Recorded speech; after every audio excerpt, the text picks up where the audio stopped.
All right, fellas, drum kit, super simple approach.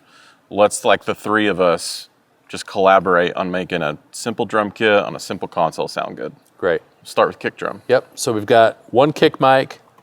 Just want to hear what it sounds like first at the source. So this is flat, no compression, no EQ. This is the mic, it's in the drum. It's like right in the middle of the drum. Okay. Basic, what you do in anywhereville, USA. Yep, the good thing is it sounds like a kick drum. Yeah. So we're not having to try to figure out what the source is doing. The source is good. We're not having to fabricate a kick drum out of this. Right. It's already there. All right. So the first thing I'll do generally is I want to add some low end and high end, but instead of doing that, first I'll take out some of the mids that I don't like. Yeah. And that gives you the net effect of more top end. So if we cut some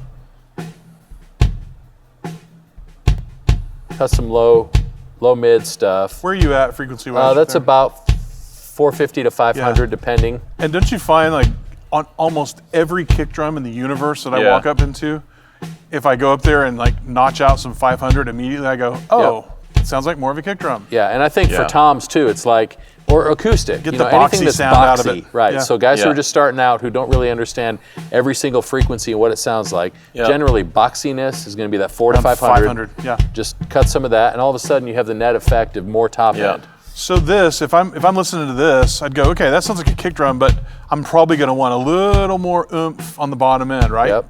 Do you guys agree with that? Yeah, low, like 50, 60. Low stuff. Something to kind of get in the subwoofers and kind of shake the room just a little bit. So we go down to 60.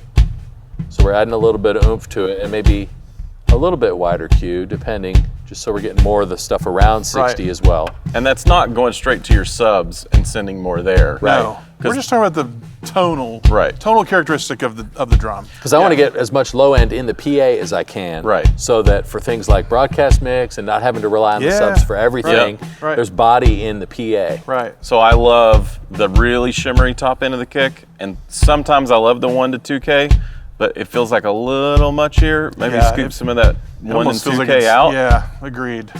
Okay, so let's go to just below 2K, and we'll just kind of scoop some of that with maybe a little bit of a tighter Q, so we're not getting I like all that. the upper mid thing. And then let's go to the top and try to add some sheen to it. That's like 8K right now. See, and if I'm listening to that by itself, which we always, we're just trying to get this tiled in real quick, and we'll add everything to it as you go. But if I listen to that, I go, wow, that's a lot of high end. But when you put it in a mix, it'll be great. The kick drum just will pop out like that. So it's good to think about what the context this drum will be used in later on.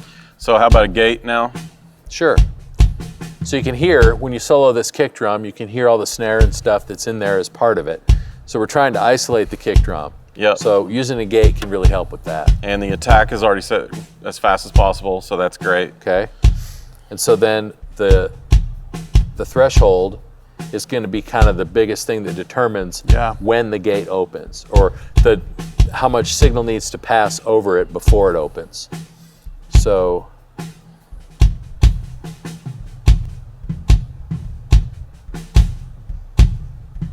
if we go to that and just basically raise it, you can see once you cross that point, see now just totally went away. There's no signal above that threshold. So now we need to come down to when it will open. But see, then you feel like if it's not opening enough, sounds horrible. Sounds terrible. All you hear is the transient. Exactly. There's all the bottom end. There we go. Now, a way to make sure that you're kind of halfway in the middle is to use this range if you need to, where you can kind of not let it totally close all the way. Yep. So it's still. So if a drummer feathers the drum just a little bit of that'll still come through. Right. So if he's playing, you might get that in between note. Yep. So, guys, we're on a simple kit. Why would you even want to complicate it with a gate? Like you're in a simple room like that. When you start turning it up, you're going to start hearing everything. You're going to turn up all the low end, all the stuff that's in the room. What if you're on a church stage and the guy with the bass amp is sitting right next to the kick drum? Yeah. This is going to help isolate all that stuff out of it, where you really just are left with the kick drum. Because then you can get away with that low boost in the EQ. That's right. For the drum itself, but you're not turning up the low end of everything around it. It's good. Cool. I think this sounds good. I'd stop. I would agree. Great. Cool.